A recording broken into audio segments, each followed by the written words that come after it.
3 doa yang tidak pernah ditolak. Nomor 3-nya, dan ini disetarakan dengan 1 dan 2. Orang puasa, shaimun hatta yuftir, sampai dia berbuka. Yang kedua, imamun adl. Yang ketiga, mazlum, doaul mazlum wa in kana kafiron, doa orang dizolimi meskipun dia kafir. Nih perhatikan, kalau lagi maksiat, lagi taat, Tuhannya sama nggak? Makanya orang maksiat nggak boleh putus asa. La taqnatu, ya, jangan kamu berputus asa dari rahmat Allah. Tuhannya penyihir dengan Tuhannya ahli bertauhid yang berdoa dengan zikir sama atau bukan? Terus kok bisa penyihir lebih ampuh daripada ahli zikir? Karena si penyihir yakin, ahli zikir sibuk sama angka. Ibadah pertama itu adalah ma'rifatullah, mengenal Allah, bertauhid kepada Allah. Itu ibadah pertama, bukan sholat. Jadi harusnya orang tua ingatkan anak pertama bab tauhid dulu, bukan sholat dulu. Kalau sholat dulu beban, tapi kalau si anak sudah tahu bab tauhid, sholat itu gak ada lagi berat, ringan. Kerja hati, amal hati namanya niat, itu lebih tinggi daripada amal jawareh, amal tubuh. Maka orang ingat waktu, pasti ingat Allah. Jadi zikir itu gak hanya subhanallah, subhanallah, orang ingat waktu. Jadi tanda-tanda orang belum tulus bertuhan, belum mantap. Alhamdulillahil hakim alladzi allamana bil hikam. Asyhadu an la ilaha illallah wa asyhadu anna Muhammadan abduhu wa rasuluh. Allahumma salli wa sallim wa barik ala sayyidina Muhammad. Allahumma salli wa sallim wa barik ala sayyidina Muhammad. Allahumma salli wa sallim wa barik ala sayyidina Muhammad wa ala alihi wa ashabihi wa li baitihi wa dhurriyyatihi ajma'in.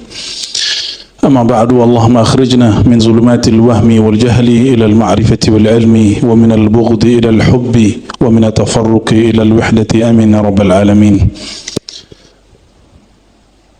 Puji syukur kepada Allah.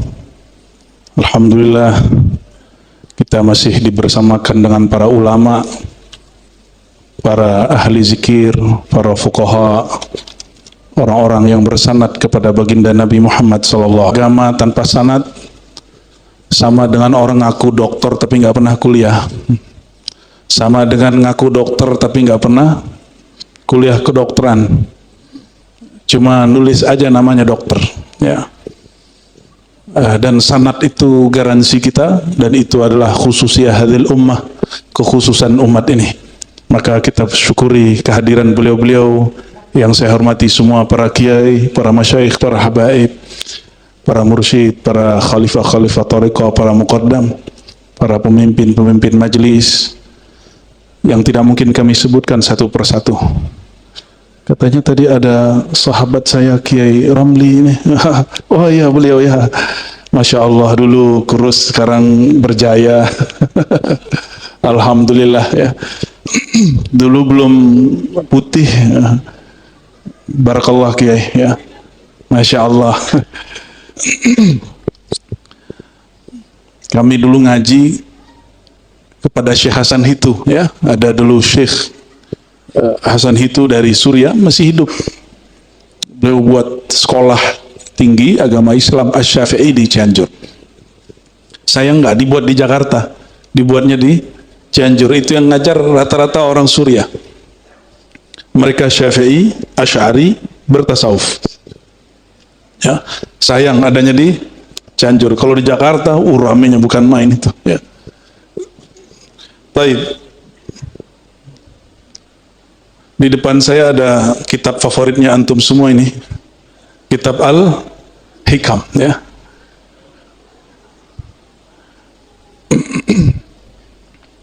Saya buka saja hikam yang pertama ya. Tabarrukan dengan majlis yang sudah ada. Sebelumnya Kita perbanyak salawat dan salam kepada ruhaniah baginda Nabi Muhammad sallallahu alaihi wasallam. Salatu wassalamu alaika ya sayyidana ya Rasulullah. Salatu wassalamu alaika ya abal arwah. Salatu wassalamu alaika ya habiballah. Dan mari kita baca surah Al-Fatihah untuk Imam Nutailah Sekandari, para aulia-aulia negeri ini, para mursyid-mursyid di negeri ini, para ulama-ulama, habaib, para kiai yang berjasa mengisi keislaman di negeri ini. Lana walahum al-Fatihah. Bismillahirrahmanirrahim. Iyyaka na'budu wa iyyaka nasta'in. Shiratal ladzina an'amta 'alaihim ghairil maghdubi 'alaihim. Kitab Al-Hikam, Bapak Ibu, bukan kitab yang rumit. Yang penting tahu cara bukanya. Sama, kitab fikih itu tidak rumit, yang penting tahu cara bukanya.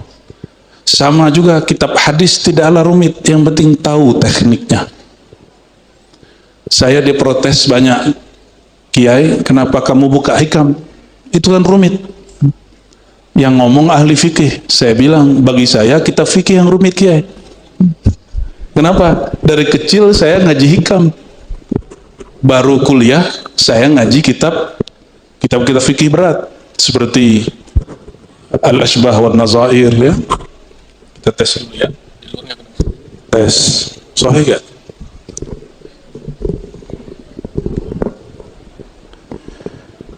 Kata orang ngaji akidah berat.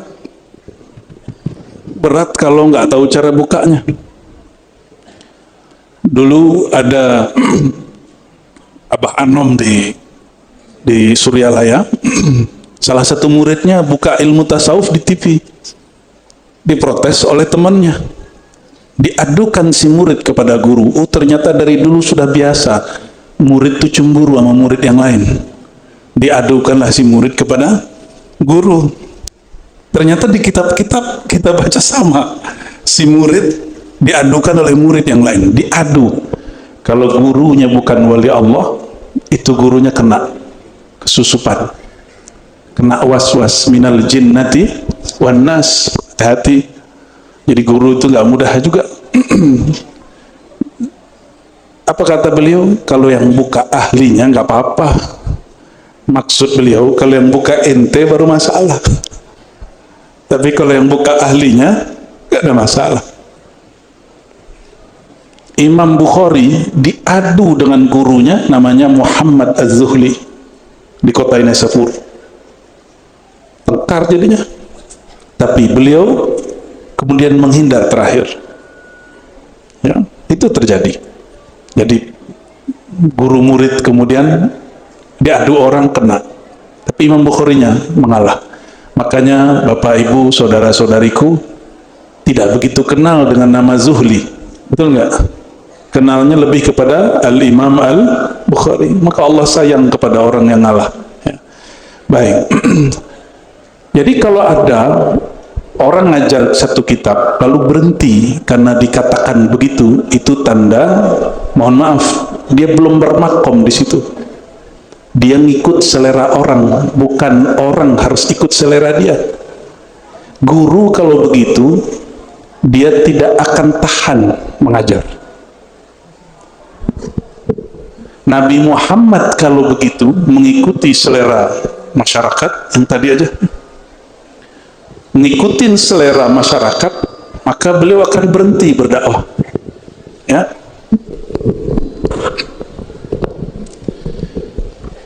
Nah, disinilah perlu seorang guru itu sebelum jadi dai, muallim, perlu melatih kolbunya untuk bersih dari syirik khafi.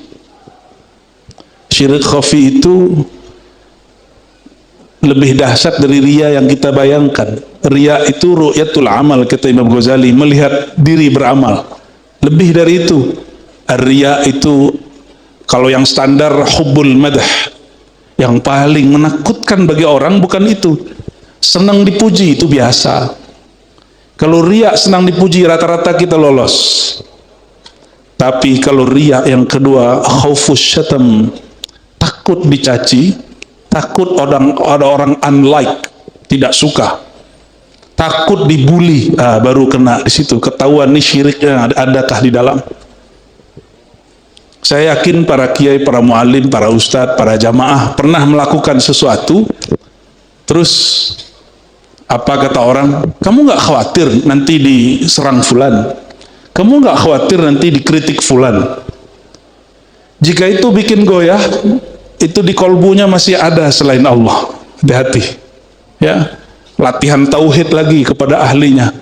Ilmu tauhid di sini bukan ilmu jidal, bukan munazarah, tapi ilmu zauq, ilmu tauhid yang diwariskan oleh Sayyidul Arifin Imamuna Abul Qasim Junaid Al-Baghdadi, ya, yang beliau katakan awwalu ibadatin, ibadah pertama itu adalah ma'rifatullah, mengenal Allah, bertauhid kepada Allah. Itu ibadah pertama, bukan sholat.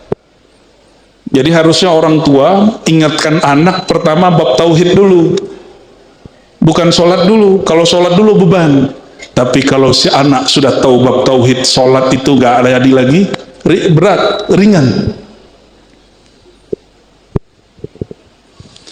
Jadi kalau baca hikam, apa beda dengan fikih? Kalau fikih Bapak Ibu, itu bagian dari ilmu zahir. Ilmu akidah itu zahir juga, tapi akliyat, pakai akal. Maka dibagi sifat wujud, apa sifat nafsiyah, wujud, kidam, baqa, ya. Ada salbiyah, ma'ani, ma'nawiyah. Kotak-kotak begitu, itu akliyah. Kenapa? Karena pikiran kita itu suka disusun sesuatu di sini. Sedangkan ilmu ini, al-hikam, ini nggak perlu dihafal, Pak. Sorry ya, kalau ada guru maksain muridnya hafal hikam, itu metode yang keliru. Hikam ini bab suluk.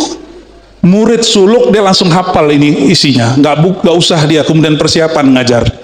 Dia suluk, lalu dia ngaji secara harfiah, nanti dia faham. Oh ini yang aku baca itu. Ada di bab suluk. Suluk thariqat apa saja? Apakah Syazili, apakah Naqsyabandi, apakah Samani, Qadiri, terserah thariqat, yang penting dia sahihah. Kalau mu'tabarah kan istilah orang Indonesia ya. Thariqat mu'tabarah itu istilah Indonesia. Coba tanya sama orang Mesir, ada nggak thariqat mu'tabarah? Bingung dia. Apa thariqat mu'tabarah? Ya, bagi mereka nyebut thariqah itu as-sahihah, thariqat yang sahih. Bapak Ibu yang bukan Allah, sholatnya pakai mazhab apa? Bener, bener nih, bener. Itu sholat yang zahir. Sholat batinnya pakai mazhab apa? Karena Imam Ibn Athaillah dikalamkan gurunya Al-Mursi, Abu Abbas Al-Mursi qaddasallahu sirrahu. Beliau makomnya jangan ditanya. Bagi kita mimpi ketemu Nabi itu spesial, bagi beliau itu norak. Bagi beliau, orang yang mulia itu bukan lewat mimpi, tapi orang yang menyadari dan memandang Nabi setiap saat. Fi ayyi makan, fi ayyi majal, fi ayyi sifatin wa zat, fi ayyi ismin minal asma. Ternyata beliau futuh dalam salawat nur zati. Maka apapun dipandang oleh Imam Al-Mursi, yang dia pandang nur Nabi Muhammad sallallahu alaihi wasallam. Itu kajian basic bagi dia. Cuma ngamalin salawat nur zati dapat zauq, bukan terjemahan. Ya. Kenapa kajian tasawuf jadi berat? Kalau dipikirin. Nggak usah dipikirin. Tasawuf itu bukan bab ma'kulat. Jadi ada akal, objek dia disebut ma'kulat. Itu ilmu tauhid, ilmu kalam, belajar sifat 20. Ilmu hadis itu hissi, maka objeknya disebut mahsusat. Mahsusat itu yang didengar, yang dilihat. Maka kalau ada orang dapat ijazah dalam mimpi, itu nggak sah secara ilmu hadis. Secara ilmu hadis. Tapi secara rohani bisa jadi benar. Jadi ahli hadis mungkin boleh berbangga dan mengatakan kami punya sanad 1000. Tapi bagi ahli rohani, mereka punya sanad yang lain. Ya, betul secara ilmu hadis Nabi wafat, maka selesai sudah, hadis berhenti. Tetapi saya mau tanya, sebelum Nabi wafat nurnya sudah ada? Sudah benar. Muhammad Nurullah. Wafat baginda Rasulullah Muhammad bin Abdullah. Muhammad Nurullahnya hilang nggak?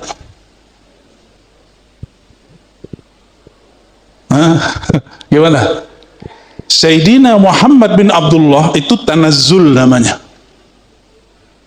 Ya, kalau taroki ditarik ke belakangnya Muhammad Nurullah, ditarik ke belakangnya Ahmad Ruhullah.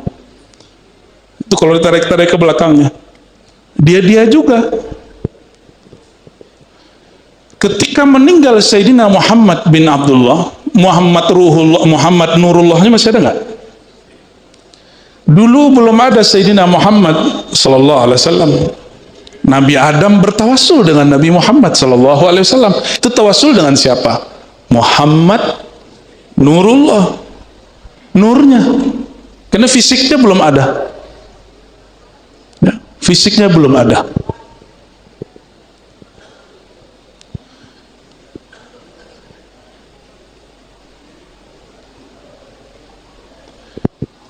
Oke, saya kasih pertanyaan lagi.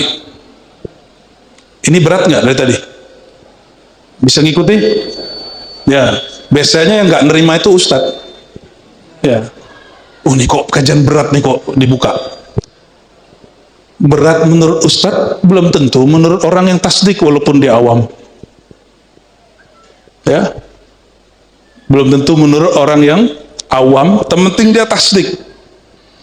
Ustadz Kiai, mohon maaf kalau nggak tasdik ilmu ini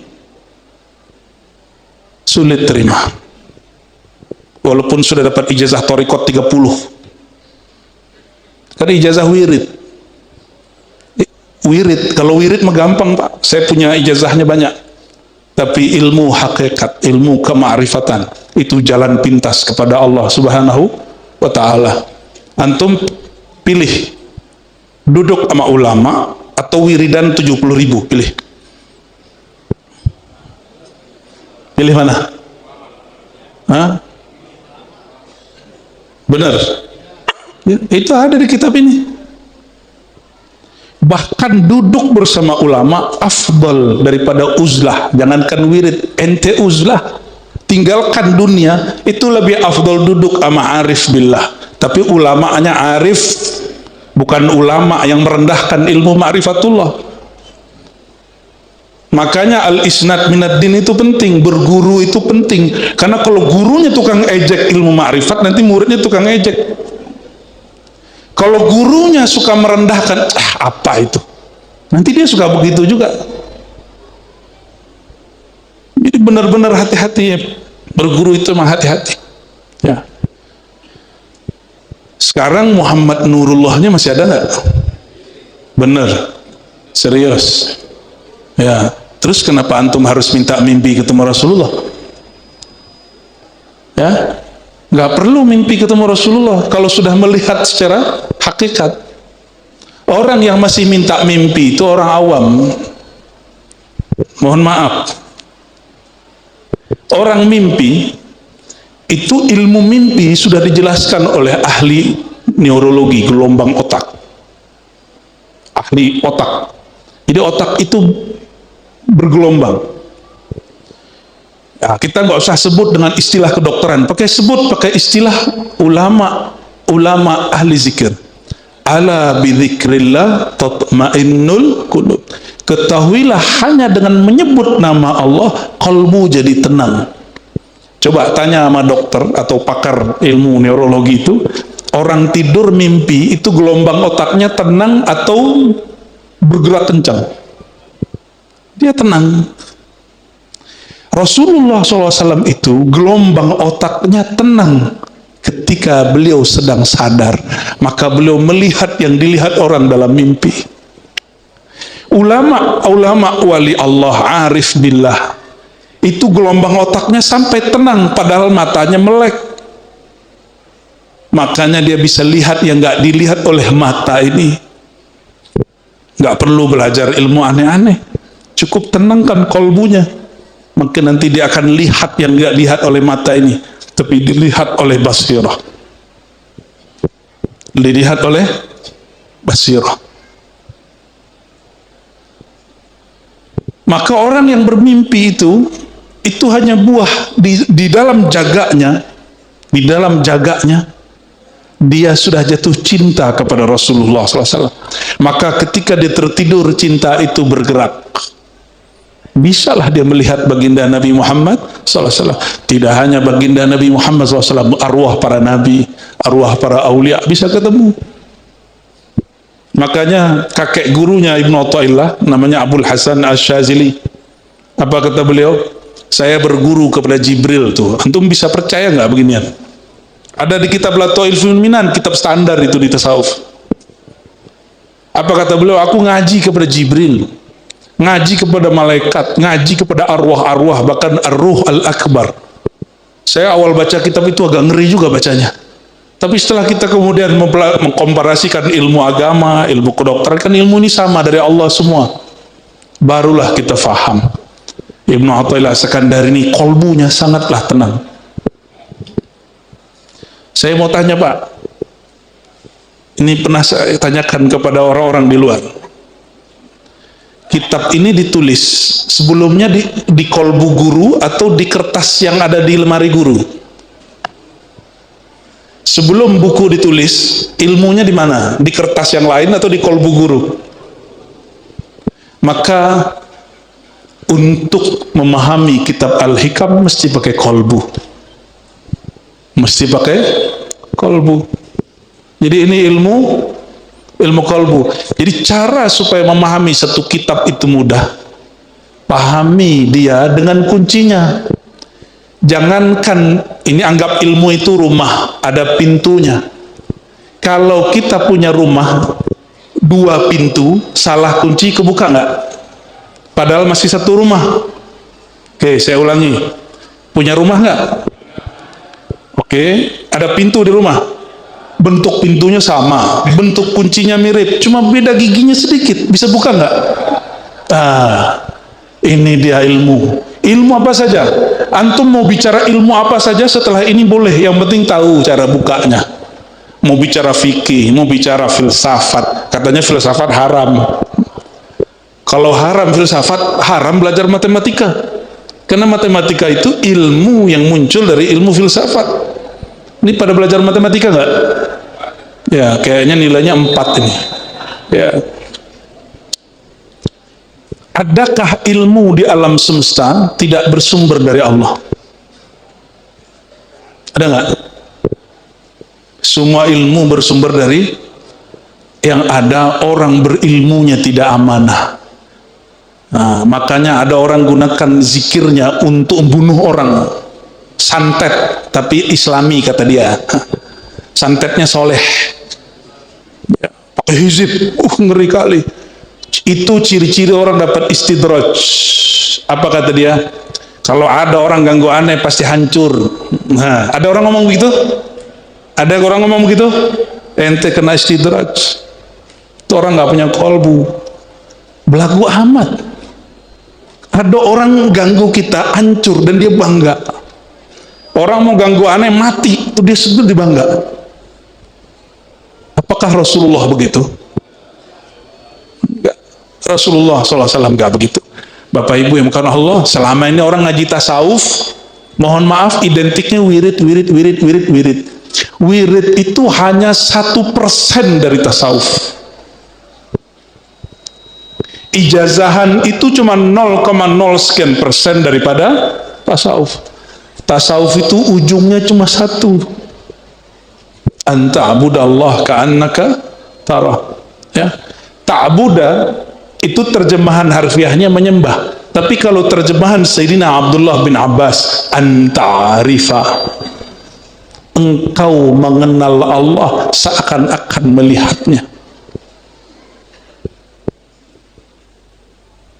Kalimat ini kan seakan-akan. Kenapa? Karena melihat Allah nggak pakai mata. Kenapa melihat Allah nggak pakai mata? Karena Allah bukan fisik. Jadi kok ada orang ngomong hari ini begini, emang Allah ada? Kok nggak kelihatan? Nah, itu kurang cerdas itu. Walaupun dia belajar filsafat 10 tahun, 20 tahun, itu kurang cerdas. Kenapa? Allah itu bukan materi. Terus dia bilang, kalau Allah ada kenapa nggak kelihatan? Mata ini hanya melihat yang materi. Yang tidak materi nggak kelihatan oleh mata. Jangankan Allah, lapar aja nggak kelihatan sama mata. Lapar itu materi atau rasa? Mata lihat nggak orang jatuh cinta? Jatuh cinta itu rasa. Makanya ada orang, bapak-bapak ini, abang-abang, mas-mas ini GR. Dikira orang senang sama kita, padahal dia senang main samping kita. Salah lihat. Pernah kejadian nggak? Ya, korban patah hati nih ya. Jadi mata, dia hanya melihat yang fisik. Allah tidak dilihat dengan yang fisik, kecuali af'alnya Allah. Bisa kita lihat dengan fisik. Jadi marahlah seorang ustadz di kampung seberang sana, saya nggak boleh cerita kepada kami. Ente bilang Allah nggak bisa dilihat, saya lihat Allah katanya. Waduh, ngeri kali pak. Ente ngeliat Allah? Iya, saya ngeliat Allah dirimu. Waduh. Terus di tembok kelihatan juga? Iya. Saya tanya, di kelihatan nggak? Kurang hajar dia itu. Ya. Kok bahasanya melihat Allah di semua tempat? Itu bahasa begitu nggak pas. Yang pas itu, ra'aitu fi'lallah.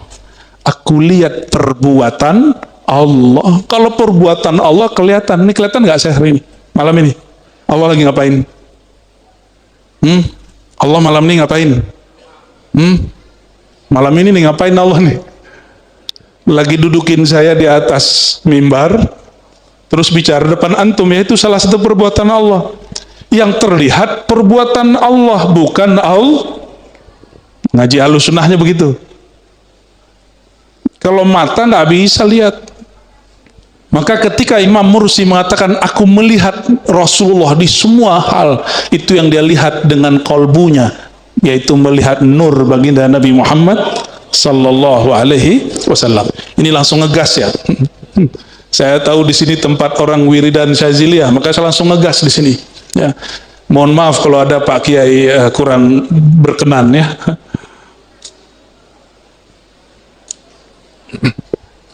Jadi belajar tasawuf bukan diakal-akali. Orang yang mengakal-akali tasawuf, dia akan mentok, nanti bilang tasawuf itu ribet. Ya. Sama ahli fikih belajar ilmu hadis, kata dia ribet. Hadis saja harus sepretelin. Emang kalau ribet terus saya berhenti. Kata ahli hadis, ahli tasawuf itu ribet. Masa percaya sama kalam dalam mimpi? Kata siapa? Ahli. Akhirnya setelah itu muncullah ahli hadis plus sufi. Dia ahli hadis plus sufi. Contoh, ada yang kenal Imam Kusyasy? Orang Betawi ngasih nama anaknya Kosasih. Itu dari Kusyasy. Imam Kusyasy, imam di Madinah, itu megang 40 tarekat dan dia muhaddis. Sanad hadis saya ke beliau. Beliaulah ya, kita ngambil sanad melalui guru-guru kita, ada yang disebut ilmu maratib as-sab'ah, martabat 7. Itu dari ahli hadis. Ya ribet. Ya.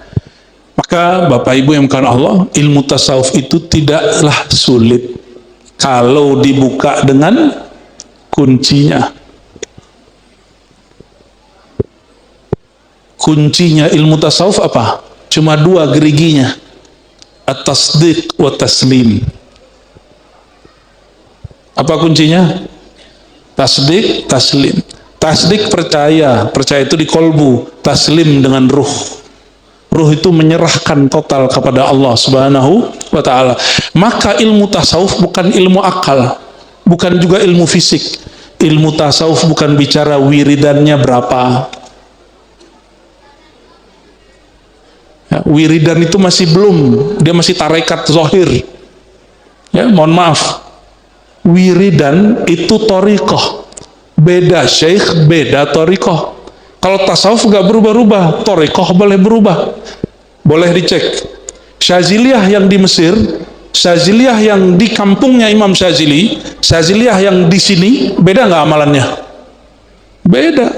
Coba ya cek. Yang sama paling cuma wirid asas.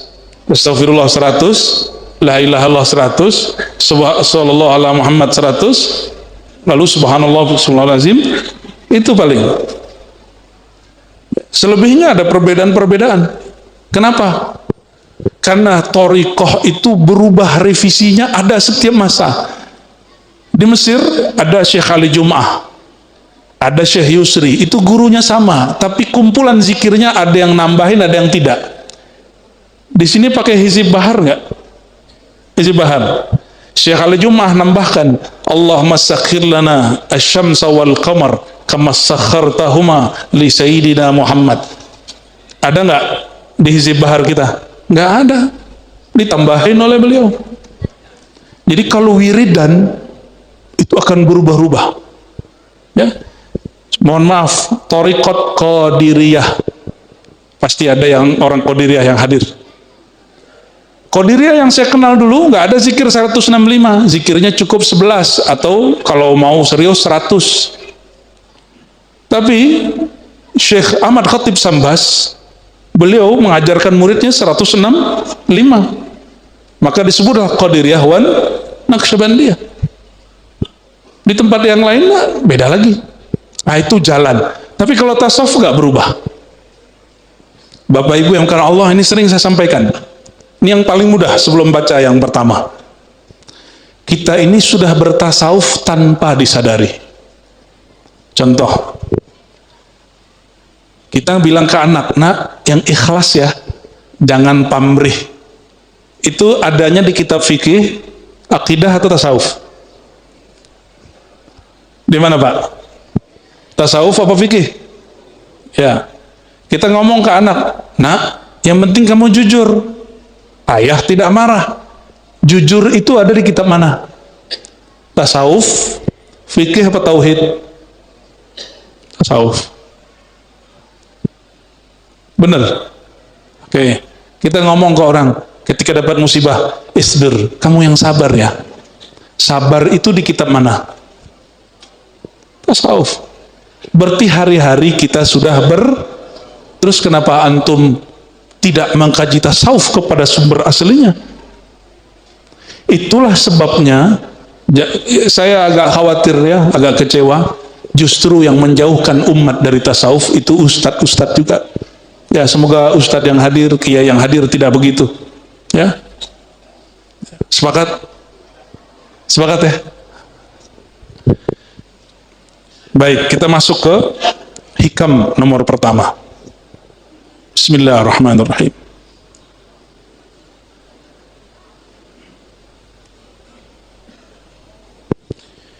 Min alamatil i'timad alal nyandar ke dalam dirinya sendiri. Jadi mengandalkan diri, bukan mengandalkan Allah. Dia bergantung kepada dirinya, bukan kepada Allah. Ini juga syirik khafi. Ini juga syirik khafi. Apa ciri-cirinya, indikatornya, tanda-tandanya apa?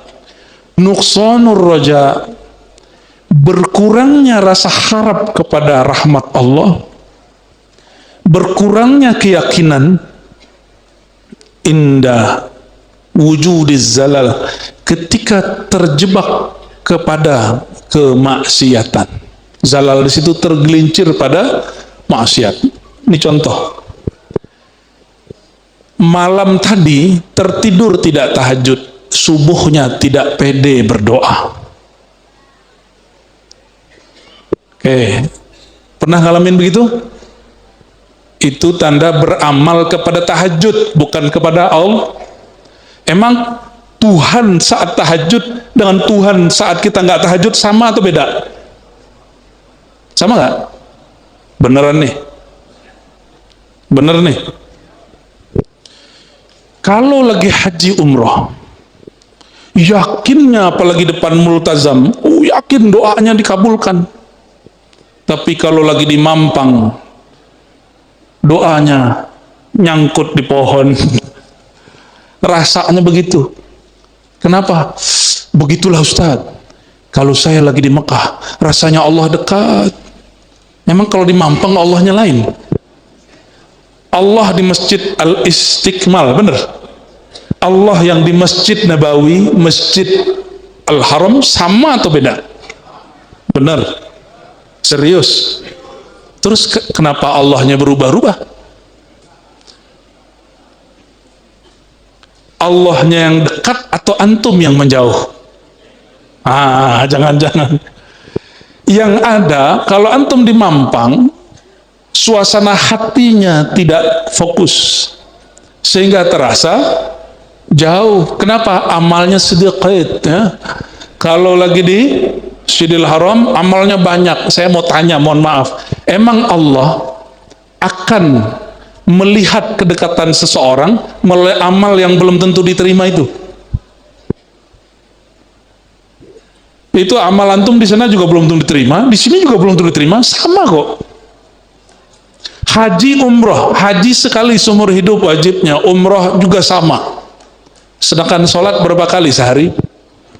Harusnya orang habis sholat lebih yakin dia daripada habis haji. Kenapa? Haji cuma sekali, Pak, wajibnya. Kalau sudah haji sekali, yang keduanya sunat atau wajib? Kalau habis sholat zuhur kemarin, besok sholat zuhurnya wajib nggak? Ya, teman saya ada yang agak atau keblinger atau apa ya. Udah sholat zuhur belum? Udah kemarin. Udah sholat isya belum? Udah kemarin.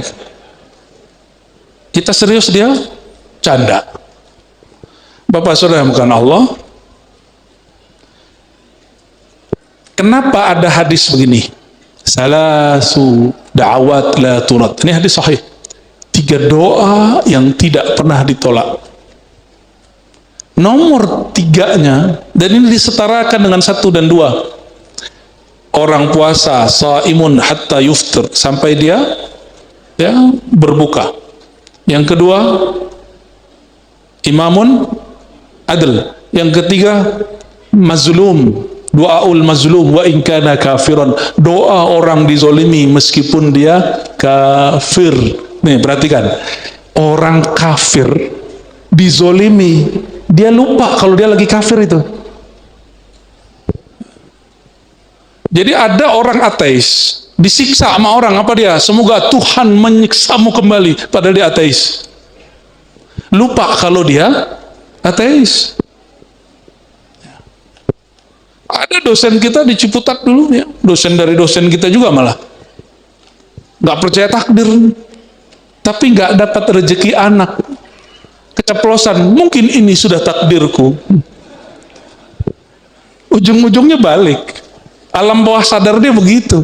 Cuma gagah-gagahan kalau di kampus kan keren kalau bilang takdir gak ada, ya kan? Min alamatil i'timad alal amal nuqsanur raja' inda wujudiz zalal. Ciri-ciri orang yang imannya itu masih akan naik turun, belum imannya itu subut, tetap. Kalau dia tidak soleh, keyakinannya berkurang. Kalau dia soleh, keyakinannya mantap. Sepertinya kebanyakan kita diajarkan begitu. Banyak-banyak beramal supaya doanya mustajab. Emang kalau nggak beramal, doa nggak mustajab? Tuh orang kafir gimana? Dizolimi, doanya mustajab. Wa in kana kafiran, meskipun dia kafir. Ini hadis begini kan menunjukkan ada asrar di situ. Ada asrar di situ. Apa asrarnya? Allah itu nggak bergantung sama amal orang. Allah itu bergantung dengan zonnya orang. Itu kaidah ada di Sahih Bukhari. Ana inda zanni abdi. Itu sahih atau tidak sahih? Ada di Sahih Bukhari loh itu. Allah berkalam dalam hadis qudsi. Aku berdasarkan zanni abdi. Bukan inda amali abdi. Bukan berdasarkan amal zahirnya hambaku. Hati-hati, ini masih koma. Kalau begitu gak usah tahajud dong. Nggak, NTPA namanya itu ya. Nggak begitu memahaminya. Masih ingat ada ungkapan an-niyah afdal minal amal. Ada itu? Kerja hati, amal hati namanya niat, itu lebih tinggi daripada amal jawareh, amal tubuh. Makanya Allah itu mengatakan celaka bagi orang yang sholat karena baru zohirnya. Di kolbunya ternyata ada riya dan melalaikan waktu. Sang waktu itu adalah Allah Subhanahu. Jadi kalau disebut alladzina hum an salatihim sahun, mereka terhadap solatnya mereka lalai. Solat itu kan berkait dengan waktu. Waktu itu ad-dahru, Allah lah sang waktu. Maka orang ingat waktu pasti ingat Allah. Jadi zikir itu nggak hanya subhanallah, subhanallah. Orang ingat waktu. Al-waktu inda ahlillah. Al-waktu inda ahlillah. Waktu menurut kekasih Allah itu naik nafas, turun nafas. Naik nafas, turun nafas. Kalau menurut Bapak Ibu apa? Itu ya? Jam itu ya? Mana jamnya? Itu doang tuh. Yang di tangan itu. Oh, sekarang orang-orang kemana-mana bawa handphone. Ada jam di situ. Berubah-ubah gitu ya. Itu bukan waktu, itu penanda waktu. Ya. Bisa jadi jam kita beda. Jam berapa nih? 9:30. Coba cek jamnya, benar nggak? Cek Pak, jamnya berapa? Nah, sama.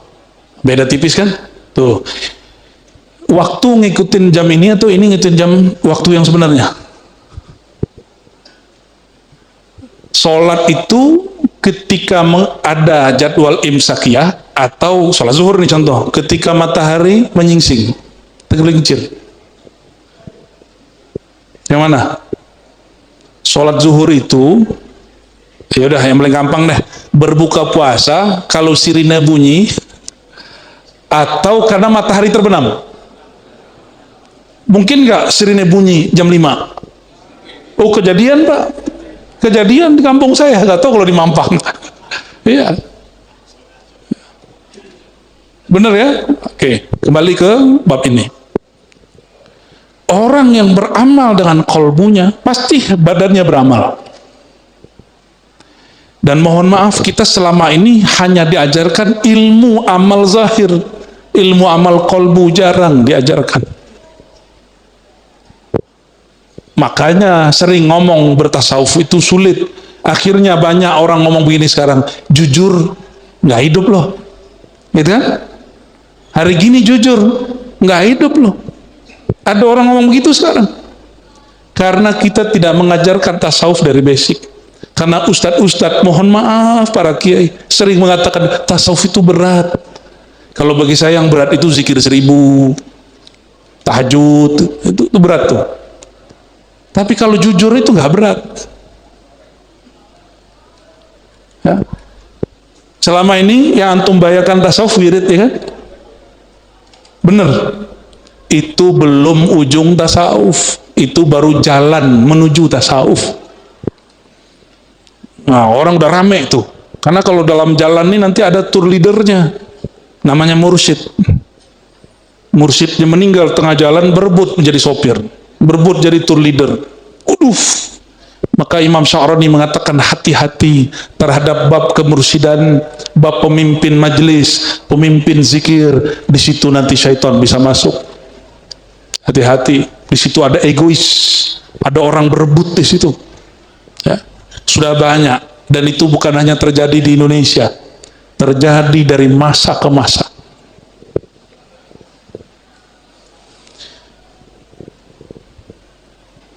Jadi tanda-tanda orang belum tulus bertuhan, belum mantap hatinya kepada Allah, mesti ada dari luar penguatnya, baru dia yakin.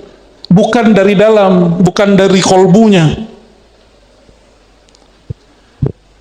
Ini bahasa yang, ini jangan salah paham. Kalau lagi maksiat, lagi taat, Tuhannya sama nggak? Orang maksiat, orang taat, Tuhannya sama atau bukan? Bener, tersesat loh. Bener nggak? Ya. Makanya orang maksiat nggak boleh putus asa. La taqnatu. Ya, jangan kamu berputus asa dari rahmat Allah. Itulah kejadian pada orang yang membunuh 99, yang ke-100 yang dibunuh kiai. Nih hati-hati nih kiai ini bisa dibunuh orang nanti nih. Siapa yang bunuh? Orang mau tobat, dia bilang, Pak Kiai, saya ini sudah bunuh 99 orang. Belum dia selesai bicara, apa kata orang si Kiai? Ente terlaknat. Orang kayak ente ini khalidan abadan finnar. Jadi panitia neraka ini sudah ada dari dulu ya. Itu di Sahih Bukhari itu, Pak. Nabi cerita tentang Israiliyat yang sahih. Bahwa ada ulama-ulama yang suka jadi panitia neraka. Padahal dia belum pernah ke neraka juga. Siapa tahu ada nama dia di neraka, kan nggak tahu. Ada yang sudah berkunjung belum studi tour ke neraka? Cek dulu nama kita di sana nggak? Antum neraka-nerakain orang.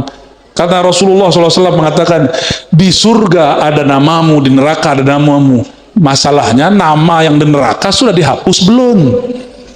Kalau sudah dihapus, antum baru bisa main sembarangan ngomong, ya. Tapi siapa yang begitu? Ya, maka Sayyidina Al-Hasan Al-Basri mengatakan di Sahih Bukhari diriwayatkan, man amina minan nifaq fahuwa munafiq. Siapa yang merasa dirinya aman dari maksiat hati, yaitu kemunafikan, maka orang itulah munafik.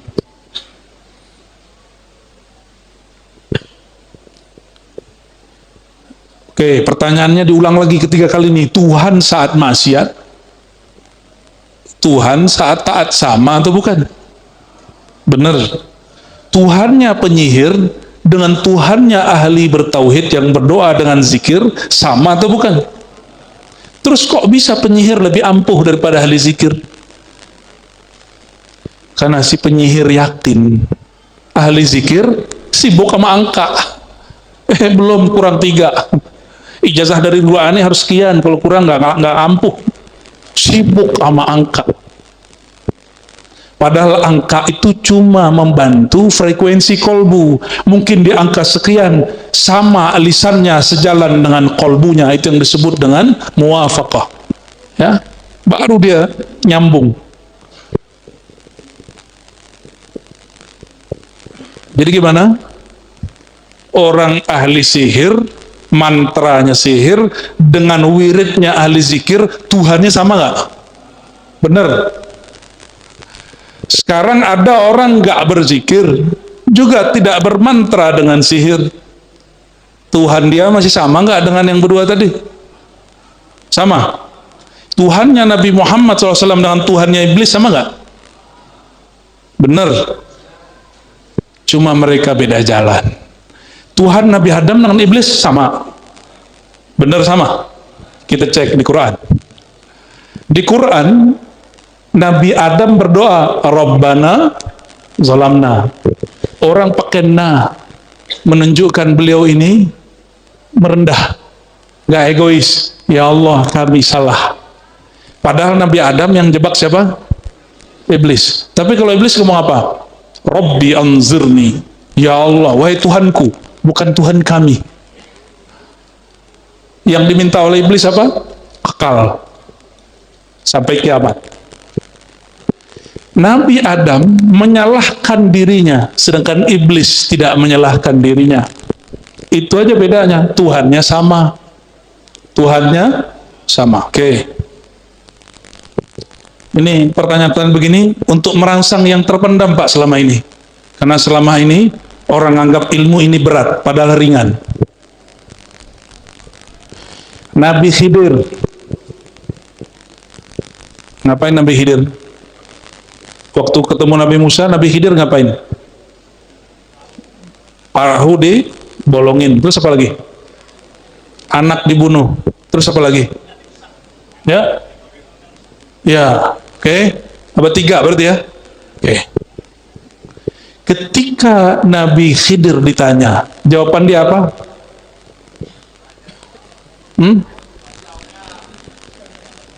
Oh bukan. Jawaban dia tentang ilmu hakikat ini.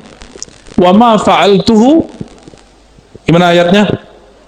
Tidaklah aku melakukan itu dari perintah diriku. Tapi nggak nyalain Allah. Padahal Nabi Khidir, Nabi Musa sama-sama faham bahwa itu hakikatnya adalah Allah. Coba perhatikan, ini adab orang bertasawuf. Walaupun secara hakikat yang mencabut nyawa anak kecil, yang menggerakkan Nabi Khidir itu Allah, Yang menggerakkan Nabi Khidir rusak kapal itu Allah, tapi secara adab ahli ma'rifat tidak boleh dikalamkan. Jadi tasawuf itu sederhana, bicara adab. Bicara adab. Jadi ada orang datang kepada saya, apa kata dia?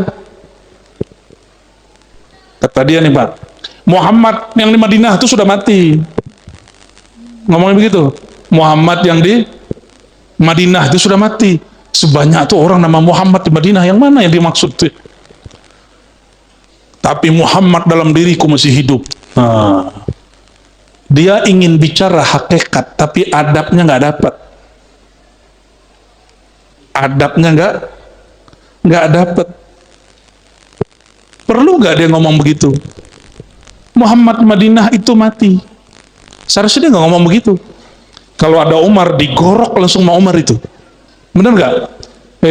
Yang soal ahli marifat ini bukan di sini ya, yang nonton. Jika ada Umar, ente ngomong begitu, digorok sama Umar. Kenapa? Ma'rifat tuh ujungnya adab. Adab tuh ringan, nggak usah dibicarakan yang begitu. Bicarakan dengan lafaz yang sedikit dikunci. Nah, itulah kuncian. Nah, Hikam ini berhasil menguncinya dengan baik. Makanya sampai hari ini kitab Hikam ini setelah Al-Quran, Bukhari, Muslim, dalam tasawuf ini yang lebih populer. Ini dengan kitab Ihya itu popularitasnya. Kalau sekarang ini Hikam ini orang, mungkin dia paling viral. Entah dia, entah Ihya. Antara dua kitab itu, ya. Cuma kan nggak ada Pak istilahnya kitab viral kan, nggak ada. Nah, Ibnu Athaillah itu mengajarkan di kitab ini kalau bertasawuf pakai adab. Kenapa? Bedanya iblis dan Adam.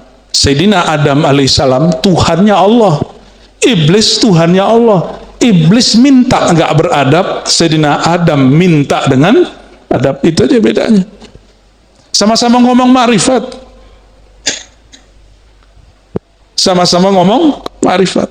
Nabi Muhammad sudah diizinkan bertemu Zatullah.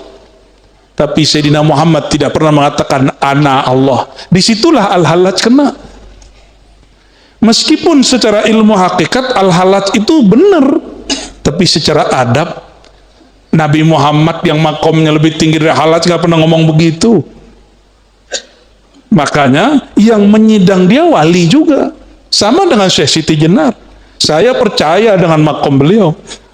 Tapi karena dia berbicara sesuatu yang Nabi Muhammad SAW tidak membicarakannya secara terang-terangan, tapi dia bicarakan, maka dia kena hukum melanggar adab. Bukan hukum dosa, bukan hukum sesat seperti yang dibayangkan sebagian ahli akidah. Kenapa? Karena Al-Hallaj Syekh Siti Jenar bukan bicara bab akidah. Nah, ini rumus kepada kiai-kiai yang masih ngotot bilang Al-Hallaj itu kafir, Syekh Siti Jenar itu sesat. Itu salah kamar. Ini imam bukan bicara bab tauhid versi ahli kalam. Ini imam bicara tauhid versi ahli hakikat. Maka di atas hakikat ada ma'rifat. Ma'rifat itu disebut al-ma'rifah al-muhammadiyah.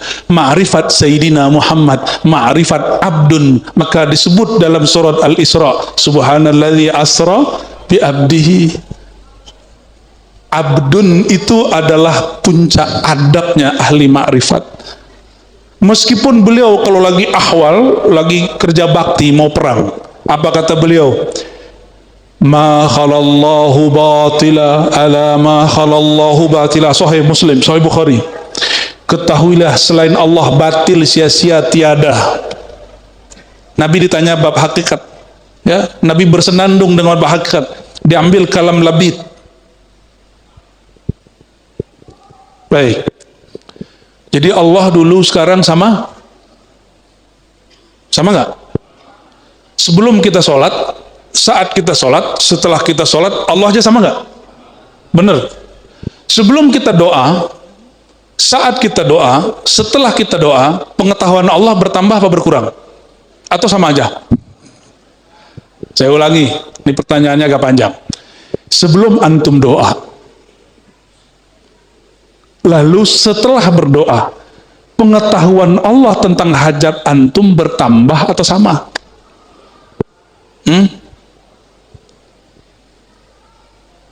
Sama apa tambah? Bingung kan? Inilah, jadi ternyata belajar sifat 20 itu mesti selalu berkolerasi dengan tasawuf. Kalau nggak ada zauknya. Salah satu nama dan sifat Allah itu alim. Di sifat ma'ani ilmun, ma'nawiyah kaunuhu aliman. Benar nggak? Allah itu tahu. Saya tahu karena diberitahu. Saya tahu tadinya belum tahu. Kalau pengetahuan Allah, Dia maha tahu tanpa diberitahu. Dulu Dia tahu, sekarang Dia tahu, nanti Dia tahu. Itu tidak berubah, sama. Maksud saya paham nggak ujungnya? Kata doa, doa itu memberitahu ke Allah atau bukan? Nah, halo, antum kalau doa lagi ngasih tahu Allah atau bukan? Ngasih tahu. Minum dulu. Nyesek juga kalau begini nih.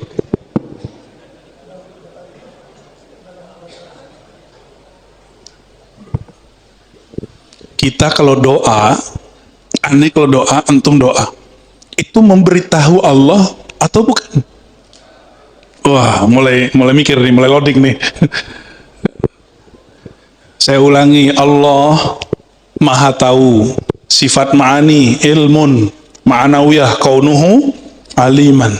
Bagaimana Dia tahu? Bi ghairi wasitatin, wala sababin, wala ta'allumin, wala ta'limin. Allah itu tahu tanpa sebab, tanpa alat, tanpa diberitahu, tanpa belajar. Itu kaidahnya. Oke. Allah tahu nggak dengan hajat yang kita kalamkan dalam doa? Sebelum kita berdoa, bahkan sebelum kita ada. Bener nih. Sebelum antum ada, Allah sudah tahu belum yang bakal dibaca dalam doa itu? Terus doa kita untuk apa? Gak usah doa gitu. Gak usah doa gitu. Jadi doa untuk apa? Ini yang terpendam nih, kecerdasan terpendamnya ini ya. Orang ngaji hakikat ma'rifat pasti cerdas rohaninya. Walaupun di sekolah IQ-nya rendah. Batin dia nanti akan bahagia. Karena itu terpendam, biasa dipukul-pukul terus atas waktu rumit. Akhirnya otaknya yang tadinya sudah mulai mau serius, mundur lagi. Ntar belajar tasawuf, ente gila. Mau serius, mundur lagi. Betulan tetangga ada yang gila, habis talqin sama Syekh Fulan. Lah, ternyata kita kena prank. Orang ini sudah gila duluan, baru talqin. Nih, saya pastikan, orang yang gila belajar tasawuf, dia sudah gila duluan. Nah, karena saya kan ngajar tasawuf. Dulu kan pernah jadi murid juga. Dan pernah ngelihat ada orang gila belajar tasawuf, lalu orang kampung bilang, "Tono, lihat no, kalau ente belajar tasawuf gila." Emang dia udah gila duluan.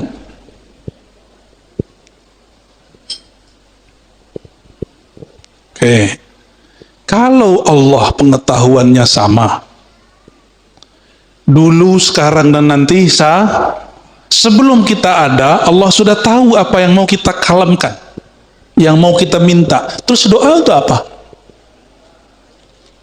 Bukan memberi tahu, bukan mengingatkan Allah yang lupa, karena Allah tidak pernah lupa.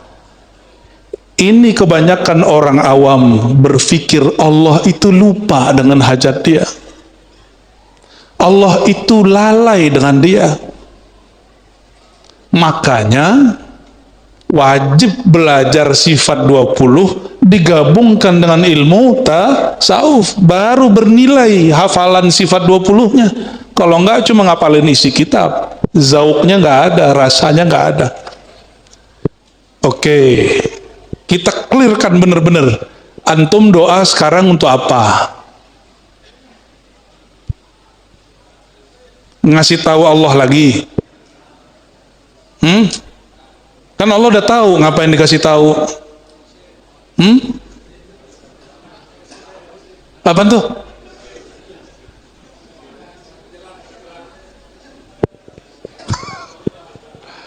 Oke, bagian sini apa? Kalau doa ngapain? Minta. Ya doa ya minta.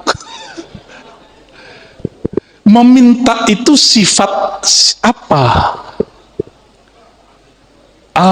Itu dia. Sifat kehambaan. Ta'abbud, sifat ubudiyah. Jadi walaupun secara hakikat saya tahu Allah sudah mengerti hajat, secara hakikat kan nggak perlu doa lagi, Pak. Benar nggak? Ngapain juga doa Allah udah tahu secara hakikat. Tapi dalam bab al-adab al-Muhammadi yang diturunkan jadi syariat yang indah bernama syariat Islam, ada namanya ritual doa. Doa itu adalah makom penghambaan, menghambakan itu. Makanya orang kalau belajar ilmu hakikat sombong-sombong, songong-songong kalau nggak belajar adab rohani. Ngapain lagi sholat? Kan Tuhan dalam diri aneh gitu. Ada yang ngomong gitu nggak? Ya, ada yang ngomong gitu? Tuh orang-orang PA tuh. Ya, belajar hakikat nggak belajar adab, adab rohani. Lebih tinggi adab itu yang dimaksud al-adab muqaddamun ala ilmin wa amalin. Itu yang dimaksud. Bukan adab-adab nunduk-nunduk, itu adab sesama manusia. Adab tertinggi itu kepada Allah. Itulah tasawuf. Jadi tasawuf itu tidak hanya belajar akidah akhlak yang kita pelajari di sekolah itu cuma akhlak kepada makhluk, akhlak tertinggi kepada Allah. Jadi sekarang doanya coba dinaikin kelasnya. Kalau ada yang berkeyakinan saya doa ngasih tahu Allah, itu akidah ahlus sunnah atau ahlul bid'ah. Sebelum doa dia berpikir Allah belum tahu, terus dia doa, ngasih tahu Allah dulu lah. Orang begini akidahnya sesuai dengan ahlus sunnah atau bid'ah? Kalau ahlus sunnah gimana tadi? Allah dulu sudah tahu. Sebelum kita doa, sebelum kita ada, Allah sudah tahu. Terus doa itu apa? Sekedar penghambaan, menghina dinakan diri di hadapan Allah. Makanya meminta itu penghambaan kepada Allah. Nah itu nyambungnya. Antum faham begini, doa satu cukup, Rabbana atina fid dunya hasanah wa fil akhirati hasanah wa qina adzabannar, udah sampai semuanya itu udah.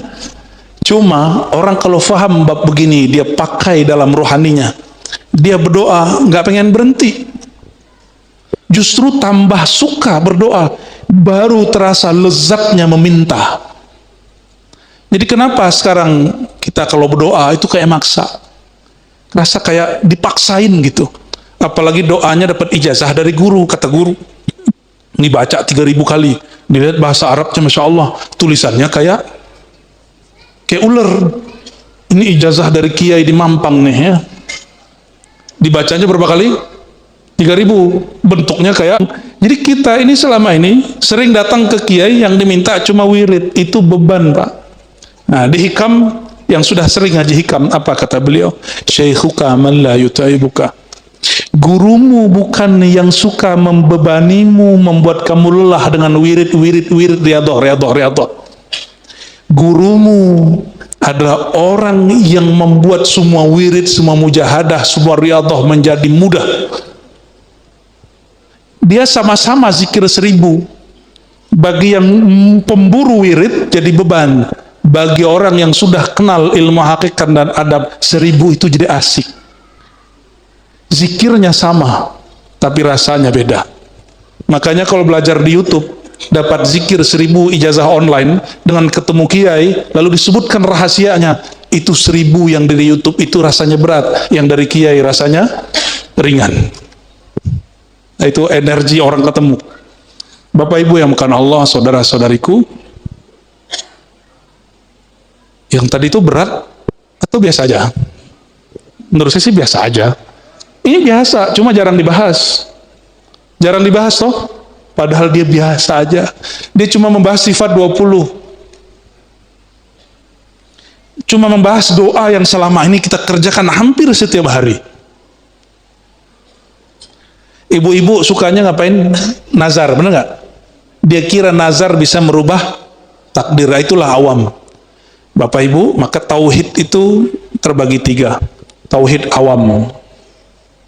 Awam ini mengira peran dia berpengaruh pada Allah. Doa dia memberitahu Allah.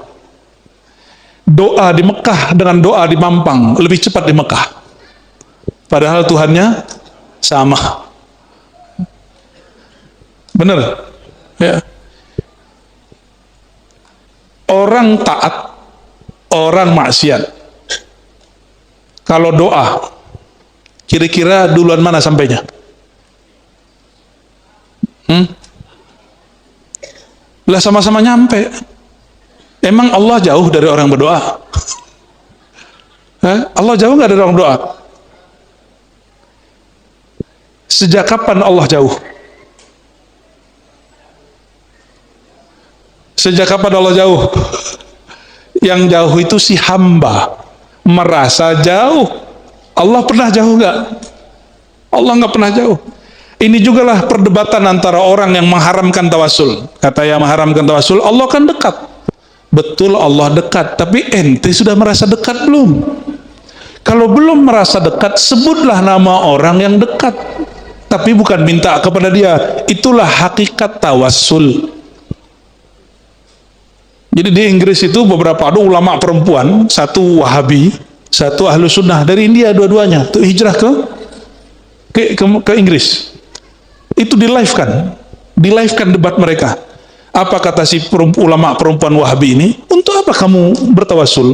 Innallaha qarib. Allah itu dekat. Ud'uni astajib lakum. Ya. Berdoalah, pasti aku jawab. Apa kata yang Ahlu Sunnah, yang perempuan? Betul, ayat yang kamu baca benar. Masalahnya bukan Allah dekat. Masalahnya apakah rasa dekat itu ada di hatimu? Karena rasa dekat itu belum muncul di dalam hati, maka sebutlah nama hamba Allah yang dekat. Sayyidina Muhammad sallallahu alaihi wasallam, Syekh Abdul Qadir Jilani, Abul Hasan Syazili, Bahauddin Naqsyabandi, terus sebut saja. Yang suka tawasul, saya mau tanya ini survei langsung. Minta ke Syekh Abdul Qadir atau minta ke Allah? Berarti tidak syirik. Jadi kasih tahu sama mereka yang bilang tawasul itu syirik, ya. Nah, kembali ke sini. Nah, ini bagian. Ini sampai jam berapa nih, Pak? Kembali ke sini tentang tingkatan tauhid. Tauhid orang awam, kalau dia beramal, dia minta dibalas. Itu orang, sahkah iman orang awam? Sah. Saya nggak sepakat juga dengan orang-orang sok hakikatan bilang, ente belum nyembah Allah. Ada yang ngomong gitu, Pak. Ya, ente belum sah. Karena awam. Karena masih minta pahala. Ada yang ngomong begini sama kita, saya ini tidak harap surga, nggak takut neraka. Beneran, itu kita tunjukin api takut deh. Aneh tongolin amplop agak tebelan dikit, ngelirik. Katanya nggak harap surga. Kita bawa nih santri kita yang agak cantikan. Apa yang terjadi? Matanya melotot, ngeliatin. Di sorga itu isinya begitu-gitu. Jadi ngomong tidak harap surga dan neraka, tapi giliran kita bawa baru sedikit bau-bau surga, sudah melirik. Nah, ngaji hakikat tapi tidak sesuai adabnya. Bapak Surah makan Allah, kita tidak pernah menolak imannya orang awam. Iman mereka sah, ibadah mereka sah. Tapi mau selama-lamanya awam, nggak apa-apa, nggak nyantri, Pak. Yang penting kolbunya nyambung dengan Allah. Kalau nyantri ada waktunya 7 tahun, kalau sama Allah mesti sampai mati. Ya, saya sudah nyantri 20 tahun kata orang. Ngantri. Kalau ke Allah nggak bisa ngomong itu. Saya sudah bertuhan kepada Allah 20 tahun, sekarang nggak. Bisa nggak? Nggak bisa. Oke. Maka mesti naik kepada tauhid yang kedua. Tauhidus salikin, tauhid orang yang sudah mulai bersuluk, menempuh jalan. Para pesuluk ini yang dia cari ketenangan jiwa. Tambah tenang, maka dia cari. Maka orang-orang begini akan pindah-pindah thariqah, pindah-pindah zawiyah, pindah-pindah rubat, pindah-pindah padepokan, ganti-ganti mursyid. Bener? Karena yang dicari apa? Nyari ketenangan. Mulai dari ilmu cakra, aura, apalagi prana, latifah, latifah yang 7, latifah sirriyah, qalbiyah, ruyah, semua dipelajari. Yang penting dapat ketenangan hati. Dia kira tujuan hidup dia cari tenang. Ini menurut orang pesuluk. Makanya pada doyan amal, doyan wirid. Dikira dengan wirid banyak hati tenang. Benar, kalau dia nggak wirid dia gelisah. Padahal yang menurunkan ketenangan bukan wirid. Siapa yang nurunin ketenangan? Benar. Huwallazi anzalas sakinata fi qulubil mu'minin. Dialah yang menurunkan ketenangan ke dalam kolbu, bukan ke otak. Maka walaupun dokter bisa galau, ya, bukan kepada kiai. Kiai itu gelar dari masyarakat. Bukan kepada mursyid. Mursyid itu gelar dari guru kepada murid yang diangkat jadi mursyid. Ketenangan itu turunnya, nama pintunya adalah qulubil mu'minin. Jadi as-sakinah turun ke kolbu, dan kolbunya mesti percaya, yakin. Jadi mau tenang, jadi kolbunya mukminin. Mukminin itu artinya bukan bersyahadat, tapi orang percaya. Syahadat ketinggian. Syahadat di ilmu marifat ketinggian, Pak. Cukup percaya. Percaya itu nggak mesti lihat. Kalau syahadat mesti ada buktinya, real.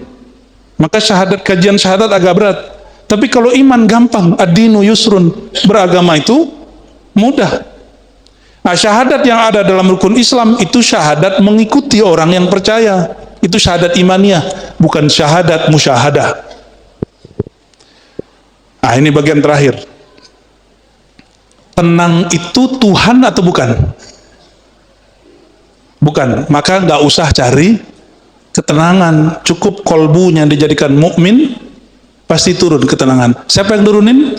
Allah. Maka tauhid yang ketiga, dia nggak nyari tenang, dia nggak nyari cahaya, dia nggak cari aura, dia nggak cari prana, dia nggak mencari cakra dan latifah, dia nggak cari hikmah.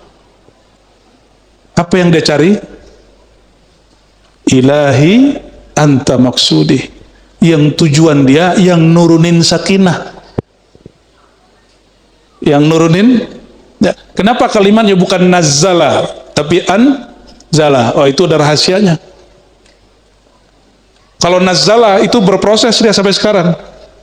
Tapi kalau anzala sekali turun, sekali orang percaya kepada Allah, selama-lamanya kolbunya pasti tenang. Nah, inilah kata Imam Abul Hasan Asy'ari menjadi closing kita, dan itu menjadi akidahnya Imam Syazili. Apa kata Imam Asy'ari? Al-iman la yazidu wa la yanqus. Imam Ahlu Sunnah nih. Iman yang di kolbumu tidak akan naik, tidak akan turun, dia tenang. Itu yang disebut kolbu yang sudah tenang. Tetapi mazahirul iman, penampakan iman seperti wiridan, seperti sholat, seperti amal-amalan zahir, itulah yang bertambah, itulah yang berkurang. Bapak saudara yang bukan Allah, ini yang mau kita capai. Yang dimaksud Allah telah di hikmah pertama, yang engkau cari itu Allahnya. Seandainya tidak diturunkan ketenangan, masih nyembah Allah nggak? Benar. Tapi kalau ada murid cari ketenangan, dia amalkan zikir gurunya, dia tidak tenang, maka dia tinggalkan gurunya. Tapi kalau murid sudah kenal bab ini, dia zikir, dia wirid, dia ngaji, tenang, gelisah atau tidak, itu nggak ada masalah bagi dia. Yang dia cari Allah. bukan ketenangan. Ya, ini masih koma. Kalau sholatnya tidak khusyuk, lalu ada sholat yang khusyuk. Kalau sekarang sholatnya nggak khusyuk, perasaan bertuhannya berubah nggak dengan ketika sholatnya khusyuk? Kalau berubah, berarti iman yang di dalam belum sabit. Masa kalah dengan Heraklius? Kata Heraklius, begitulah orang yang sudah beriman, jika cahaya iman masuk kolbu tidak akan pernah keluar selama-lamanya. Maka sekali orang percaya kepada Allah dengan kolbunya, selama-lamanya dia tidak akan pernah murtad. Selama-lamanya dia tidak akan pernah murtad, gak akan pernah gelisah. Jemaah yang makan Allah, min alamatil i'timad alal amal nuqsanur raja inda wujudi zalal. Kalau diterjemahkan bahasa kesimpulannya, ciri-ciri hamba yang sudah tulus bertuhan, tulus menghambakan diri kepada Allah, maka dia hatinya kepada Allah tidak bergantung kepada kondisi apapun di dunia ini. Mau dia soleh tidak soleh, dia husnuzon kepada Allah. Mau takdirnya buruk tidak buruk, dia husnuzon kepada Allah. Mau sekarang rezeki banyak atau tidak banyak, rasa dia bertuhannya tidak berkurang. Mau takdirnya hari ini oke atau tidak oke, rasa dia bertuhannya tetap stabil. Itu yang dimaksud oleh beliau, mereka lah yang disebut al-mukhlisun, al-mukhlasun. Semoga Allah jadikan kita hamba-hamba yang mukhlisun dan mukhlasun. Amin ya rabbal alamin. Barangkali itu sudah jam 10 ya. Dan saya baru pulang dari Kepulauan Riau, belum sempat istirahat juga ya. Insyaallah jika ada masa kita berjumpa kembali. Subhanakallahumma wa bihamdika asyhadu an la ilaha illa anta astaghfiruka wa atubu ilaik. Wa sallallahu ala sayyidina Muhammad. Assalamualaikum warahmatullahi wabarakatuh.